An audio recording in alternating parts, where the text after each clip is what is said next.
There are a couple of places that I don't see in some of the histories from the 70s, and one of the important ones for lesbians is Vancouver Ms, which is a club that existed on 4th Avenue, about the 2000 block north side.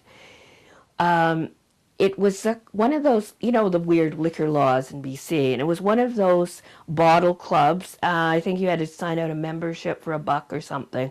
It was for women only. It was owned by two women who have disappeared, who really tried to make it work. There was a small cover charge. There were pool tables in the basement. There was space for meetings and art exhibits in the main floor and a dance floor. And it was the kind of place where you brought your bottle and put it, like Faces, where you put it behind the bar, and they doled out your drinks, and hopefully you bought mixer and stuff from them. And it was a club like that. And I think it only lasted a couple of years. What years was that? It would have been about 74, 75, 76, in that period, going there. Where on West 4th was that? It's 2000. I think it's I think the building's still there.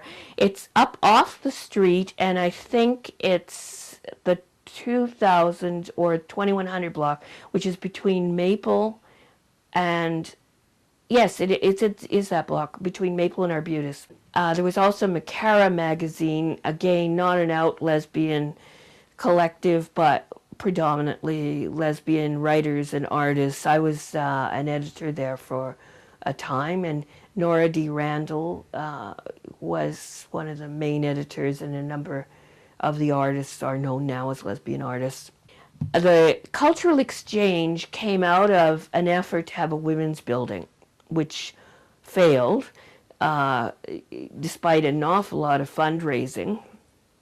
I wasn't on that collective or group, not being a meeting person. My partner, Jesse, was.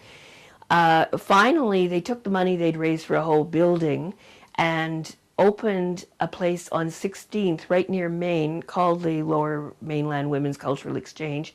Again, predominantly lesbian, and put on events and art shows, and that would have been right around 1977, because it was going when I left town. I lived the last couple of years of the 70s in Fredericton, New Brunswick. How long were you there? 2 years. So did you notice any significant changes when you got back in terms of the gay lesbian community?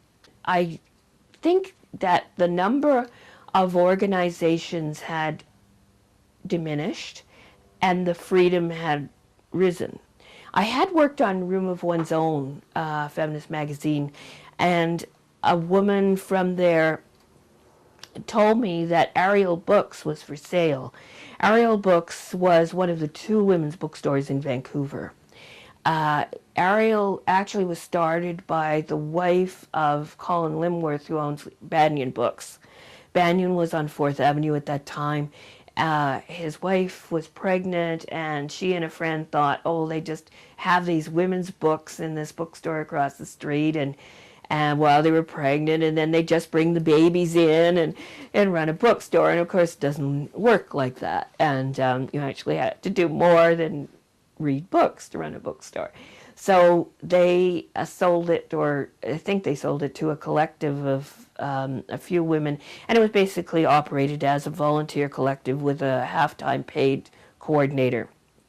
They all got burned out and decided to sell it, and that's where this woman and I came in. And I was able to raise the money practically in piles of nickels from friends and many loans, and the 2 of us ran it until she left a year and a half later. What was her name? Janice Pentland Smith. Okay. And it was a fairly acrimonious parting. She moved up the coast. I haven't seen her since. And I was able to raise the money during the period of acrimony. I mean, the money went to the lawyers, and buy her out. So that was functioned as not only a woman's bookstore, but it had did it have a drop-in component to it? Well, yes, I think any women's bookstore is de facto a drop-in, because women do meet there and hang out and so on. Although I didn't have the space to have it a drop-in in the way at the Vancouver Women's Bookstore at that time had actually a whole lounge area that they were able to maintain. Mm-hmm. And that was a good thing too, because there wasn't much women's space in Vancouver. At that point. At that point. Yeah. Were you aware of Passacaglia Books? Oh, yes. Yeah. Yes. Ariel actually had started back in, I think it was 74. And Janice and I bought it in 81. Okay. So I'm going a while. Right. And the Vancouver Women's Bookstore also started 6 months before that in 1974. Or 73, actually. Summer of 73. And Vancouver is the only city in North America that I am aware of that had 2 women's bookstores. And what was the nature of the relationship between the bookstores, since you both had similar political values? Totally friendly. Good. Totally friendly. Gloria Greenfield, who was one of the main operators of the Vancouver Women's Bookstore, and I talked at least a couple of times a week, and we went to events together, and we were friends. The one thing I had that was a major moneymaker that wasn't duplicated was the folk festival. And I sold books there for 9 or 10 years. Hell on earth, but it was a huge financial boost in the summer. And I had to be pretty aggressive about going out and getting different gigs like that to stay open. But very often we cooperated with sending customers to each other. In fact, we always sent customers to each other.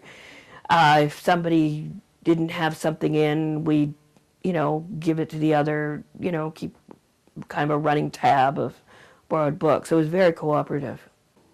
Yeah, and of course Jane Rule. I have to talk about what a mainstay she was for Ariel Books. And every book that she produced, she launched at Ariel. And I mean, she was wonderful to have around. She and Helen Sontoff, they're both very shy.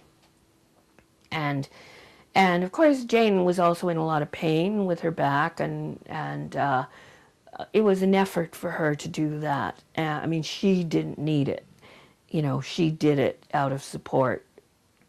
A very touching thing, actually, were the number of people, and I think of kind of very ordinary men in business suits with attaché cases who would come in, pick up angles, look around first, shove it in the attaché case and walk out, and they wouldn't say hello, and they wouldn't anything. Maybe we'd both smile, and that was really common. I wonder if they thought they could be less obvious if they went to a woman's bookstore than if they went into into Little Sisters or something like that. I think that had a lot to do with it. And when I later wrote columns in Extra West and Angles, and then later still did editorials on Prism and Outlook, I had a lot of people. Actually, it's years now since that happened, and I still have people who've seen me on TV and remember. And again, I know how valuable those shows are, because I've had clerks in stores, in shoe stores, again, people who are totally closeted, usually very middle-aged or older, and I think for whatever reason they've lived these very lonely, closeted lives. Still, whatever is keeping them in is still happening, whether it's family or job or whatever. And I think those public shows and gay television networks, I don't care about us who are out, who are living. It's for them. It's so important that those media places are there.